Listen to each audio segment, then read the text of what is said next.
شہباز شریف نے کہا ہے کہ عالمی مالیاتی فنڈ کے درمیان اسٹاف لیول معاہدہ ہو گیا ہے۔ مخالفین نے ڈھنڈورا پیٹا، اب منی بجٹ آئے گا، لیکن الحمدللہ منی بجٹ نہیں آیا۔ وفاقی کابینہ اجلاس میں گفتگو کرتے ہوئے وزیر اعظم شہباز شریف نے کہا اسٹاف لیول معاہدہ طے پانے پر M D I M F کے شکر گزار ہیں۔ آئی ایم ایف کے ساتھ طے پانے والے معاہدے میں آرمی چیف کا بھی کلیدی کردار رہا۔ آئی ایم ایف پروگرام میں صوبوں کا وفاق کے ساتھ بھرپور تعاون قابل قدر ہے۔ دن رات کی محنت اور ایک ٹیم ورک کے نتیجے میں کامیابی حاصل ہوئی۔ حکومت کی انتھک کاوشوں کے باعث اتنا جلد یہ ہدف حاصل کرنا ممکن ہوا۔ ان کا کہنا تھا کہ آئی ایم ایف معاہدے کے حوالے سے اغیار کے اوچھے ہتھ کنڈوں کو ناکامی کا سامنا کرنا پڑا۔ دہشت گردی اور مہنگائی کے باوجود آئی ایم ایف معاہدہ طے پانا حکومت کی سنجیدگی کا عکاس ہے۔ پوری قوم نے اس ہدف کے حصول میں بے پناہ قربانیاں دیں۔ کامیابی سے معاہدہ طے پانے میں عام آدمی کا بھی انتہائی اہم کردار ہے۔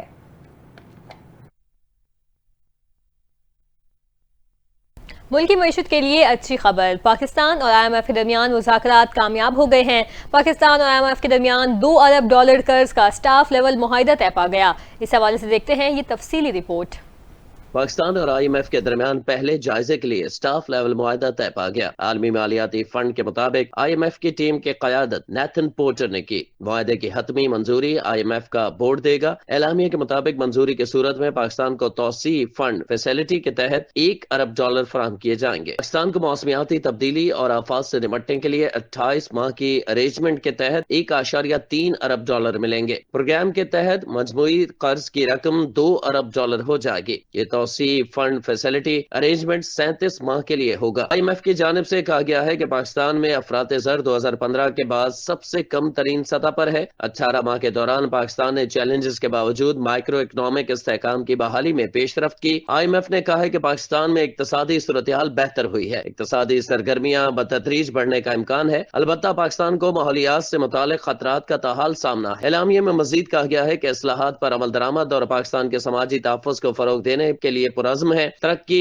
قدرتی آفات کے خلاف پاکستان کی مدد کریں گے۔ موسمیاتی تبدیلی سے نمٹنے کے لیے بجٹ اور سرمایہ کاری بڑھانے کے لیے حمایت جاری رکھیں گے۔ توانائی کے شعبے کے اصلاحات کے لیے بھی پاکستان کی کوششوں کی حمایت کریں گے۔ اعلامیہ کے مطابق یہ معاہدہ پاکستان کے لیے ایک اہم پیش رفت ہے، جس کے تحت نہ صرف معیشت کی بحالی کو ممکن بنایا جا سکتا ہے بلکہ مستقبل میں مالیاتی خود مختاری کے اہداف بھی حاصل کیے جا سکیں گے۔ قرض پروگرام پر عمل درآمد سے توانائی کے نرخوں میں کمی آ سکے گی۔ موسمیاتی تبدیلیوں کے اثرات سے بچنے کے لیے نیا قرض پروگرام معاون ثابت ہوگا۔ آئی ایم ایف کی جانب سے یہ بھی کہا گیا ہے کہ سخت مانیٹری پالیسی کے باعث مہنگائی کی شرح کو کنٹرول کیا جا سکے گا۔ پاکستان کو سماجی تحفظ، تعلیم اور صحت کے شعبے کا بجٹ بڑھانا ہوگا۔ پاکستان کو پانی کے استعمال کو مؤثر اور بہتر بنانے کی ضرورت ہے۔ عالمی مالیاتی فنڈ کے اعلامیے میں مزید کہا گیا ہے کہ بے نظیر انکم سپورٹ پروگرام کے اہداف حاصل کیے گئے۔ 1 جولائی 2025 سے زرعی آمدن پر انکم ٹیکس کی وصولی یقینی بنانا ہوگی۔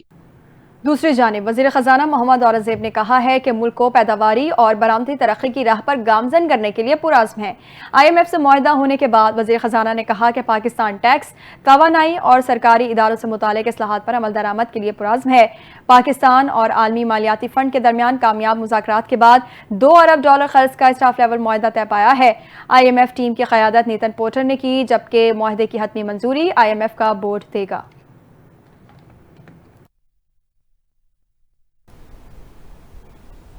اور اب آپ کو بتائیں کہ T20 سیریز کے آخری میچ میں نیوزی لینڈ نے پاکستان کو 8 وکٹوں سے شکست دے دی ہے۔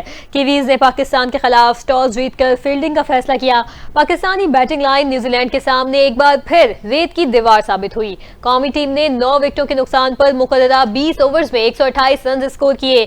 جواب میں کیوی بلے بازوں نے دھواں دھار بیٹنگ کرتے ہوئے 2 وکٹوں کے نقصان پر ہدف 10 اوورز میں حاصل کر لیا۔ نیوزی لینڈ کی جانب سے ٹم سائفرٹ 38 گیندوں پر 97 رنز بنا کر ناٹ آؤٹ رہے۔ ٹم سائفرٹ نے اننگز میں 10 چھکے اور 6 چوکے لگائے۔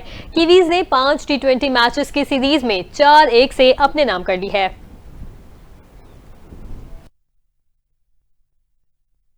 اپڈیٹ کریں گے۔ کراچی کے علاقے ملیر ہالٹ میں میاں بیوی اور بچے کو کچلنے کے کیس میں ٹینکر ڈرائیور اور ہیلپر کا ریمانڈ منظور کر لیا گیا۔ پولیس نے ٹینکر ڈرائیور اور ہیلپر کو جوڈیشل مجسٹریٹ شرکی کی عدالت میں پیش کیا تھا۔ عدالت نے ملزمان کو 3 روزہ جسمانی ریمانڈ پر پولیس کی تحویل میں دے دیا۔ اس سے قبل سماعت کے دوران تفتیشی افسر منصور علی کی جانب سے ملزم کی جسمانی ریمانڈ کی استدعا کی گئی اور کہا گیا کہ ملزم کے خلاف مقدمے میں دفعہ 322 شامل کر دی ہے۔ تفتیشی افسر نے کہا کہ ملزم سے تفتیش کرنی ہے کہ کہ کہیں یہ واقعہ ذاتی دشمنی کا تو نہیں، ہم نے ٹینکر مالک کا بھی معلوم کرنا ہے۔ عدالت کی جانب سے کہا گیا کہ ہیوی ٹریفک کا تو ان اوقات میں داخلہ بھی ممنوع ہے، یہ بھی معلوم کریں جس روٹ پر یہ ٹینکر آ رہا تھا اسے اجازت تھی یا نہیں۔ عدالت میں ملزم کے وکیل نے کہا کہ واٹر ٹینکرز کو سڑکوں پر آنے کی اجازت ہے۔ ملزم کے خلاف تھانہ ماڈل کالونی میں مقدمہ درج ہے۔ آگے بڑھنے آپ کو بتائیں کہ بانی پی ٹی آئی کے اہلیہ بشرا بی بی نے 190 ملین پاؤنڈ کیس میں سزا معطلی کی درخواست پر جلد سماعت کی استدعا کر دی ہے۔ بشرا بی بی نے کیس میں سزا معطلی کی درخواست کی جلد سماعت کے لیے اسلام آباد ہائی کورٹ سے رجوع کر لیا ہے۔ بشرا بی بی نے درخواست پر جلد سماعت کی استدعا کرتے ہوئے موقف اختیار کیا کہ 25 مارچ کو سزا معطلی کا کیس سماعت کے لیے مقرر تھا۔ مرکزی وکیل قتل کے مقدمے میں سپریم کورٹ میں مصروف تھے۔ عدالت نے مختصر کاز لسٹ کی وجہ سے سزا معطلی کی درخواستیں بھی عید کے بعد تک ملتوی کر دی ہیں۔ درخواست میں بشرا بیوی کی جانب سے مزید کہا گیا کہ سزا معطلی کی درخواست مرکزی اپیل کے ساتھ عید سے قبل سماعت کے لیے مقرر کی جائے۔ بشرا بیوی کی جانب سے درخواست میں وفاق اور چیئرمین نیب کو فریق بنایا گیا ہے۔ وفاقی وزیر پاور اویس لغاری نے عالمی مالیاتی فنڈ کے کہنے پر بجلی کی قیمت میں نمایاں کمی روکنے سے متعلق میڈیا رپورٹس مسترد کر دی ہیں۔ اسلام آباد میں ایک تقریب کے بعد میڈیا سے گفتگو میں وفاقی وزیر پاور اویس لغاری نے کہا کہ بجلی کی قیمتیں کم ہوں گی، آئندہ چند دنوں میں ان کی باتیں ثابت ہو جائیں گی۔ انہوں نے کہا کہ 2 دن پہلے ہو یا بعد میں وزیر اعظم قوم کو اچھی خوشخبری سنائیں گے۔ وفاقی وزیر پاور اویس لغاری نے کہا کہ الیکٹرک گاڑیوں کے چارجنگ اسٹیشنز کے لیے بھی بجلی نرخوں میں 32 روپے فی یونٹ کمی کی گئی ہے، جو 71 روپے سے کم کر کے 39 روپے ہو گیا ہے۔ ان کا کہنا تھا کہ ہماری زبان پچھلی حکومت کی طرح نہیں، ہم زبان کے پکے ہیں۔ اس سے قابل عالمی منڈی میں تیل کی قیمتوں میں کمی کے باوجود حکومت نے قیمتیں برقرار رکھی تھیں۔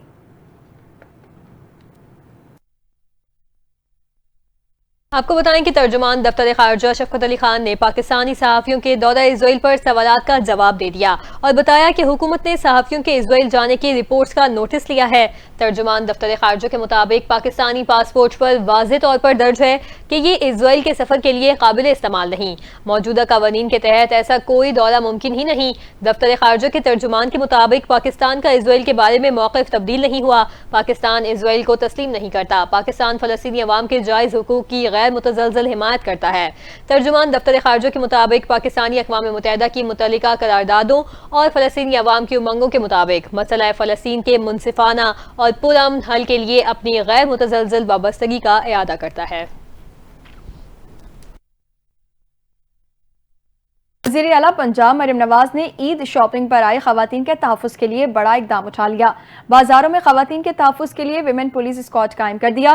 صوبے بھر میں گشت بھی شروع کر دیا گیا ہے۔ اوکاڑا میں 50 خواتین اہلکاروں پر مشتمل سائیکل اسکواڈ تعینات ہے۔ اہلکار خواتین اور فیملیز کو ہراسانی، چھینا جھپٹی اور دیگر جرائم سے بچانے کے لیے متحرک رہیں گی۔ اسی حوالے سے دیکھتے ہیں یہ رپورٹ۔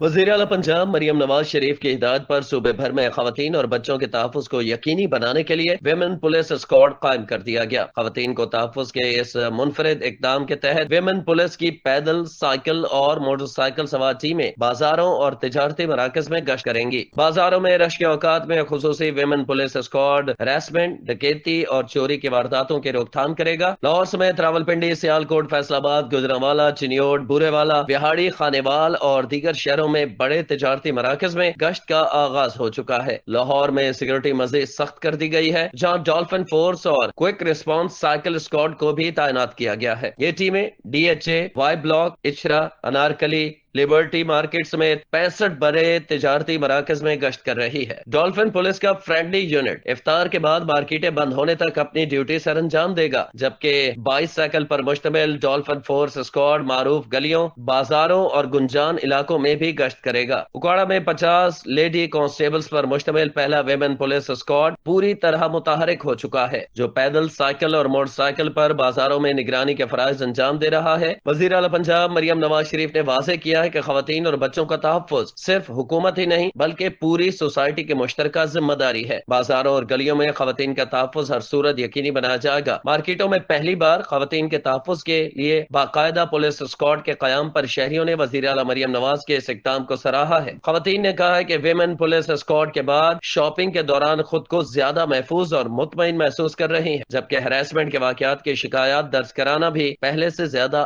آسان ہو گیا ہے۔ کراچی سمیت سندھ بھر میں دریائے سندھ پر کینال کی تعمیر کے خلاف احتجاج جاری ہے۔ پیپلز پارٹی نے کینال کی تعمیر کو سندھ کے پانی پر ڈاکہ قرار دے دیا۔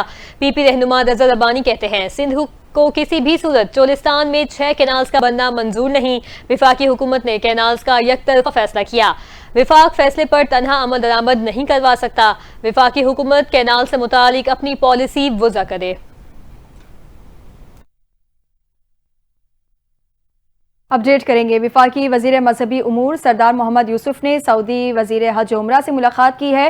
ترجمان کے مطابق وفاقی وزیر مذہبی امور سردار محمد یوسف اور سعودی وزیر سے ملاقات میں حجاج کے لیے انتظامات پر تبادلہ خیال کیا گیا۔ ملاقات کے دوران باہمی دلچسپی کے مختلف امور پر تبادلہ خیال کیا گیا۔ سردار محمد یوسف نے پاک سعودی دوستی کے مزید فروغ پر زور دیا اور حرمین شریفین سے زائرین اور عازمین کو پیش کی جانے والی سہولتوں پر شکریہ ادا کیا۔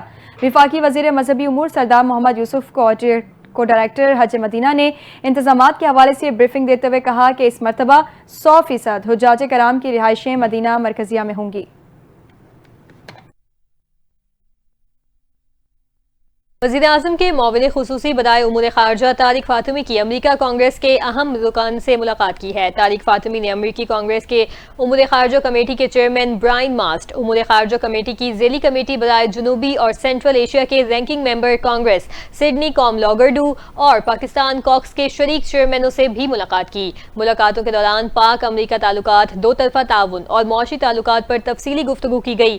وزیر اعظم کے معاون خصوصی نے امریکی رہنماؤں کو پاکستان کی حکومتی پالیسیز بالخصوص معاشی ترجیحات کے حوالے سے بریف کیا۔ طارق فاطمی نے کہا کہ پاکستان پاک امریکہ تعلقات میں مزید وسعت خصوصاً معاشی تعلقات کے فروغ کا خواہش مند ہے۔ دو طرفہ تجارت اور سرمایہ کاری کا فروغ پاکستان کی اولین ترجیحات میں شامل ہے۔ ملاقاتوں میں علاقائی اور بین الاقوامی معاملات پر بھی تبادلہ خیال کیا گیا، جس سے دونوں ممالک کے درمیان تعلقات کی مزید تقویت کی توقع ظاہر کی گئی ہے۔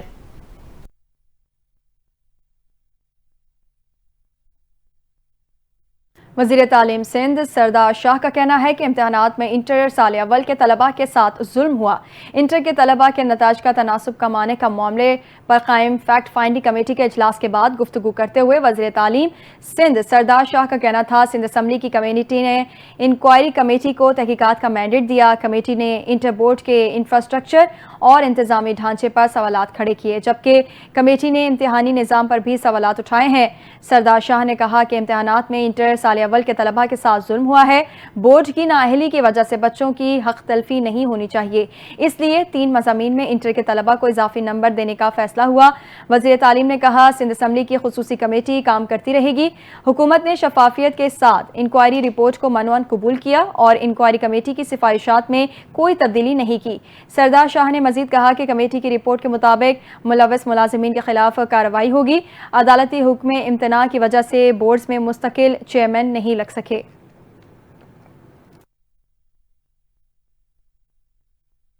نیب خیبر پختونخوا نے پرویز خٹک اور شہاب علی شاہ کے خلاف پشاور بس ریپڈ ٹرانزٹ منصوبے میں مبینہ کرپشن کیس کی کارروائی روک دی ہے۔ ترجمان قومی احتساب بیورو کے مطابق پشاور BRT مبینہ کرپشن کیس میں ان دونوں افراد کے خلاف شواہد نہیں ملے۔ نیب نے پشاور ڈیولپمنٹ اتھارٹی کو مراسلہ لکھ کر آگاہ کر دیا۔ ترجمان کا کہنا ہے کہ کیس میں سابق چیف سیکرٹری اور کانٹریکٹرز کے خلاف بھی کارروائی روک دی گئی ہے، جس میں 3 چینی کانٹریکٹرز شامل ہیں۔ BRT منصوبہ سابق وزیر اعلیٰ پرویز خٹک کے دور حکومت میں شروع کیا گیا۔ شہاب علی شاہ منصوبے کے وقت سیکرٹری منصوبہ بندی اور ترقی خیبر پختونخوا تعینات تھے۔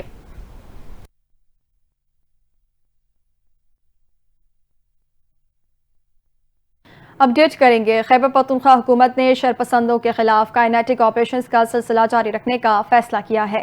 وزیر اعلیٰ خیبر پختونخوا علی امین گنڈاپور کی زیر صدارت امن و امان سے متعلق اجلاس ہوا، جس میں دہشت گردی کے خاتمے کے لیے ایکشن پلان کو حتمی شکل دی گئی۔ اجلاس میں فیصلہ کیا گیا کہ ریاستی نظام پر عوام کے اعتماد کی بحالی کے لیے اقدامات اٹھائے جائیں گے۔ شرپسندوں کے خلاف کائنیٹک آپریشنز کا سلسلہ جاری رکھا جائے گا۔ اجلاس میں فیصلہ ہوا کہ دہشت گردی کے خلاف قوانین پر سختی سے عمل درآمد یقینی بنایا جائے گا۔ سیکیورٹی اور ڈیولپمنٹ سے متعلق امور میں عوامی رائے کو شامل کیا جائے گا اور دہشت گردوں اور ان کے سہولت کاروں کا جامع ڈیٹا بیس مرتب کیا جائے گا۔